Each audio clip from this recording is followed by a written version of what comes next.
Salve, salve galera, sejam muito bem-vindas, sejam muito bem-vindos a mais um bolo de emergência aqui do nosso canal do PS Medway. Para quem não me conhece, meu nome é José Roberto, sou editor aqui da página do PS Medway juntamente com outros grandes professores e hoje eu vou estar aqui com vocês para explicar um pouco mais de como manejar cada perfil clínico hemodinâmico da IC descompensada na emergência. Então bora lá que hoje o assunto é brabo. Então só para a gente relembrar um pouquinho os perfis que a gente já discutiu numa live. Então aqui, perfil A, que é o paciente quente e seco, o B, que é o quente e úmido, o L, que é o low output, que é o baixo débito, que ele vai estar frio e seco, e o perfil C, que é o frio e úmido. Então fiquem atentos aí ao que a gente vai fazer para cada um. De cara, a gente já vê que quem está úmido precisa do quê? De diurético. E quem está mal perfundido tem que entender melhor o que está acontecendo.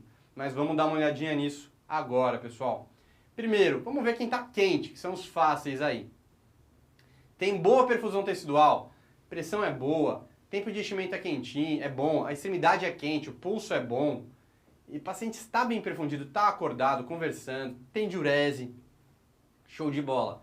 Perfil A é o paciente que nem deveria estar no pronto-socorro, é perfil A de alta. Então esse cara aí não precisa estar no pronto-socorro. A gente vai fazer o que então? Vamos reavaliar as medicações dele. Está usando IECA ou BRA direitinho, beta-block, antagonista de receptor mineralocorticoide, vulgo espironolactona, entre outras coisas agora, né?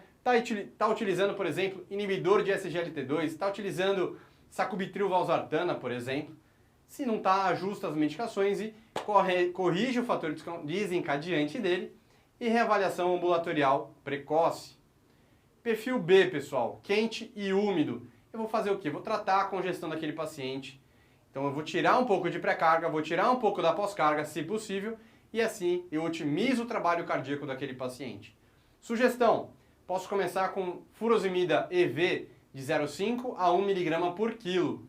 Cada ampola de furosemida tem 20 mg, então 80 quilos, 4 ampolas, e assim mais ou menos você vai tirando aí as regras dos demais. Se tiver muita congestão, se o paciente ele ainda tiver o uso prévio de diuréticos, a gente pode dobrar a dose, fazer uma dose a mais do que o que ele já usa.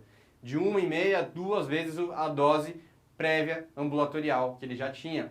Porque os pacientes eles podem evoluir com uma resistência aos diuréticos. Ele faz uma hipertrofia da alça de Henle e isso acaba dificultando a ação dos diuréticos, mesmo que endovenosos.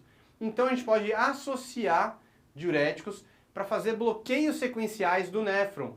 Como, por exemplo, eu posso associar um diurético tiazídico, porque ele vai bloquear junto com a furosemida que atua na alça de Henle. O tiazídico vai estar lá no túbulo contorcido distal e ele vai potencializar o uso da furosemida, ou até mesmo na espironolactona, lá no túbulo distal, lá no ducto coletor, por exemplo. Vasodilatadores orais, se tiver PA que permita, então o paciente está com 10 por 7, 11 por 7, já dá para você fazer uma dose de captopril ou de hidralazina, por exemplo, dependendo da função renal, para aquele paciente. Justamente porque esse paciente aí, ele está com a pós-carga mais aumentada. Então isso piora o débito cardíaco dele. E aí você não consegue melhorar tanto a congestão. Você tem que jogar o sangue para frente. Para isso você tira a pós-carga, tira a pré-carga e você otimiza o débito cardíaco do paciente dessa forma. Obviamente que se o paciente está numa EC perfil B no contexto de edema agudo de pulmão, também vai receber vasodilatador endovenoso, por exemplo. Mas de qualquer forma é um paciente que vai acabar ficando internado, no caso do edema agudo de pulmão.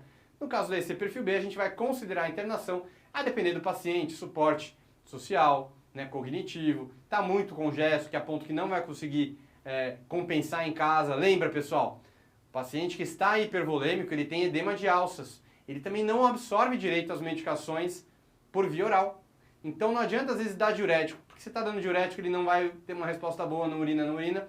Faz uma dose de furo endovenosa, aí ele vai e abre uma baita de uma diurese. Então lembrem-se disso também. Pacientes que estão muito hipervolêmicos não vão responder à terapia oral diurética normalmente. Beleza? E agora a bucha. Paciente que está em perfil frio, tá bom? Baixo débito, má perfusão tecidual. Começando aqui pelo perfil L, que é o paciente frio e seco, talvez ele esteja depletado de volume por abuso de diurético, então culpa nossa, iatrogênico, por exemplo. Diarreia, vômitos, por exemplo. Então, às vezes é um paciente que chega lá em baixo débito, mas você vai ver, tá seco, sequinho, você faz uma ultrassom de cava, uma ultrassom pulmonar, ultrassom POCUS ali, coração batendo seco. Esse paciente aí ele vai precisar de alíquotas de volume até você encher, entre aspas, o tanque dele. E eventualmente pode ou não precisar de inotrópico. Mas na grande maioria das vezes a gente vai acabar tendo um perfil L, que é um paciente que ele vai se apresentar apenas como uma hipovolemia. Pode ter hipotensão postural também, pesquisar outros sinais de hipovolemia, de desidratação e até mesmo na história dele. Um caso que eu atendi recentemente, por exemplo, o paciente ele se pesava diariamente. E ele sabia que o peso basal seco era tipo 62 quilos. E aí ele continuou usando diurético, porque estava na receita, e ele chegou lá falando que estava com 58 quilos e passando mal, e vomitando, em baixo débito total. Pressão pinçada. No fim, o que ele estava era com uma ira até pré-renal. No fim, o que ele estava era o quê? Com excesso de diurético. Pesamos a mão demais nele. Então, apenas para vocês refletirem sobre isso. E agora aqui o perfil C, esse sim é treta, é complicado também. Então, primeira coisa, nesse momento, é um paciente muito grave, que vai acabar ficando internado sem dúvida, e é um paciente que também vai necessitar de um apoio. Como assim apoio? De um suporte inotrópico, ou seja, algo para ajudar a contração ventricular. Então, falou em perfil C, é um paciente que vai precisar de droga vasoativa. Vai precisar ou de nora-idobuta ou só de idobutamina. Então, no caso, pelas diretrizes, em doses baixas de idobutamina, eu ainda posso manter o beta-bloqueador em dose reduzida. Mas a minha sugestão até é, se o paciente chegar muito grave para você, que você já começa com uma droga vasoativa em dose mais alta, já suspenda o beta-bloqueador. Lembrando de reintroduzir assim que sair o inotrópico, 24 horas depois, assim que possível, porque esse paciente precisa do uso de beta-bloqueador a longo prazo. Furosemida ele vai precisar então, tá? Não tenha dúvida. Então suspende o beta-block ou reduz.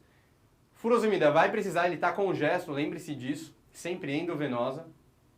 Dobutamina sempre, porque ele está com baixo débito cardíaco, ele precisa de um inotrópico, ele precisa melhorar esse débito. Noradrenalina, se necessário, ou vasodilatador, se necessário. Qual que é a história que a gente geralmente vê? Chega o paciente, hipotenso, lá na emergência, mal perfundido, vou ligar uma nora para dar uma cabeça de pressão, né? Tá hipotenso, uma pressão de 80, 90 de sistólica, vou ligar uma norinha para fazer uma cabeça de pressão para ligar a dobuta. Calma, não precisa, galera. Na prática, você já pode começar com as duas. Só fica do lado do paciente, já fica atento. Uma coisa que você não pode fazer é um paciente com perfil C, comecei com dobuta, comecei com nora, mas aí ele precisou subir dose de noradrenalina, eu tirei a dobutamina. Não faça isso, pelo amor de Deus, ok? Então, resumindo, pessoal, chega o paciente com esse perfil C, se a pressão estiver ok, só dobuta. Se estiver muito baixo, nora com dobuta. Se a pressão estiver ok, tá? Dobuta. Se não tiver nada infeccioso para você pensar, você já pode começar a tentar vasodilatar aquele paciente com algum vasodilatador endovenoso. É isso mesmo, eu estou falando para você vasodilatar um paciente com uma pressão sistólica de 90, 100 de sistólica, por exemplo, com nitroprussiato ou com nitroglicerina. Porque você vai reduzir demais a pós-carga dele, isso vai facilitar mais ainda a melhoria do débito cardíaco, o incremento no débito cardíaco daquele paciente. E é isso que vai tirar ele dessa descompensação, é melhorar, é otimizar o débito cardíaco. E aqui uma regrinha de bolo que eu trago para vocês da diretriz brasileira de insuficiência cardíaca. Pô, você quer o número mágico? Tá aqui. Vou deixar aqui para vocês darem uma olhada, mas esse é o número mágico que a diretriz põe. Então, se o paciente chega com uma pressão arterial sistólica abaixo de 85, suspende beta-block, suspende vasodilatador, ele vai precisar do quê? De inotrópico e provavelmente uma noradrenalina junto. E lembra de deixar o diurético, tá? Se o paciente chega com uma pressão acima de 85, aí já fica mais tranquilo. Vasodilatador, se não tiver nenhuma infecção, algo para piorar depois essa vasodilatação. Diurético, inotrópicos, obviamente. Posso considerar então a redução da dose de beta-bloqueador. Então estava com 25 de carvedilol, de 12 em 12, deixo 2,5, deixo 6,25 de 12 em 12, por exemplo. E vou suspender o IECOBRA para fazer vasodilatação endovenosa, porque é um paciente mais limítrofe mesmo, e ele precisa ser otimizado do ponto de vista endovenoso, de vasodilatação, para depois eu transicionar para o uso do vasodilatador VO, para depois eu tirar o vasodilatador endovenoso, e aí começar também a retirar o suporte inotrópico da dobutamina, do milrinônio, enfim, de qualquer que seja esse suporte inotrópico que você está usando. Então, só para relembrar, A gente não deve suspender o beta-block de uso prévio para todo mundo que chega com uma IC descompensada na emergência. A exceção é um choque cardiogênico, necessidade alta de droga vasoativa, tipo começou a usar Nora, por exemplo. Se tem um BAV avançado ou uma brade sintomática, isso obviamente a gente vai precisar retirar. Bem como o uso de dobutamina em doses mais altas. Pô, começou a subir 10, 15, 20 microgramas de dobuta, gente, acabou aí, não vamos mais manter aquele beta-bloqueador, ok? Na prática, isso acaba tendo um pouco de diferença entre as instituições, mas a gente vai se guiando aí pelo que diz a diretriz brasileira de insuficiência cardíaca.